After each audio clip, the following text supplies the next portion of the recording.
All right, welcome back to the conclusion of the New World Order, Antichrist, and Obama series. This is what has motivated to even do this series, really, because it was a lot of information to cover, and I really wanted to bring you to this point right here, because this is what it's all about. They are really trying to pull the wool over our eyes. They are really staging an epic event of deception. And the confusion about Obama looking like he's the fulfillment of the Antichrist fits in perfectly. It's a part of the plan. It's what they want you to believe. It's why everything to do with him as symbol represents the Antichrist. But I think that in this series I have surely separated his identity from that of the Antichrist as him being the representation of the emerging New World Order, and that he himself is symbolically represented as that persona of the person that brings about this emerging New World Order. So in that, they have sought to confuse you to make you believe that he himself is the fulfillment of the Antichrist, and it's for a very good reason, and we'll get to that. What I want to do now is just point out something in the book of Daniel, chapter 7, and we're going to look at a few verses here.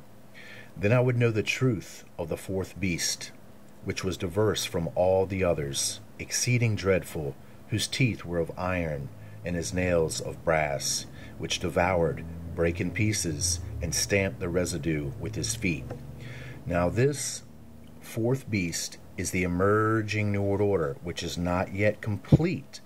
And what we have is the military enforcement of this, being the teeth were of iron, the military machine is of iron, and of course the military commanders are called the top brass.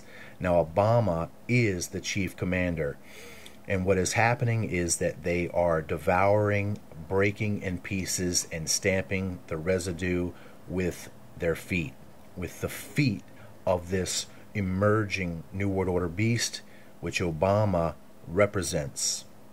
He is the commander-in-chief of this military movement to bring this about. Now this is where we get the separation, the clear separation from Obama to the Antichrist, and this will be the criteria that is needed to fulfill the Antichrist before he can appear.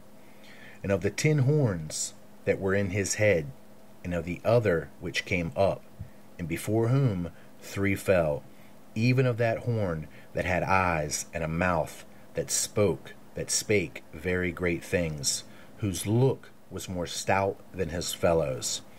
Now this is what happens after they create the conditions for the New World Order. Then we have these 10 horns that are going to arise. Now I've revealed these 10 horns as an Arab League. Now you have to look at Psalms 83, and it will give you those individual 10 nations, and that they have confederated as one mind to bring about the total destruction of Israel. So the conditions are set for these 10 horns to rise, which will be this Palestinian statehood that you're hearing so much about in the news, which Obama, of course, is a part of in the working out of this plan. So it says we have the 10 horns form, which have not formed yet, so the Antichrist cannot be.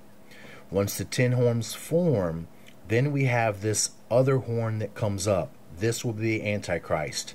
And it says once he comes up, then we're going to have before him 3 of these 10 horns of these Arab nations, or these leagued together Arab kingdoms, are going to fall. And it says of that horn that had eyes and a mouth that spake very great things, whose look was more stout than his fellows. Now this is separating him from Obama. Obama was given a mouth speaking great things.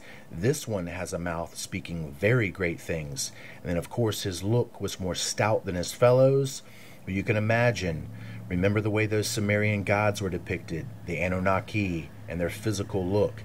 They were stout. This Antichrist will be somewhat like that. I'll be back.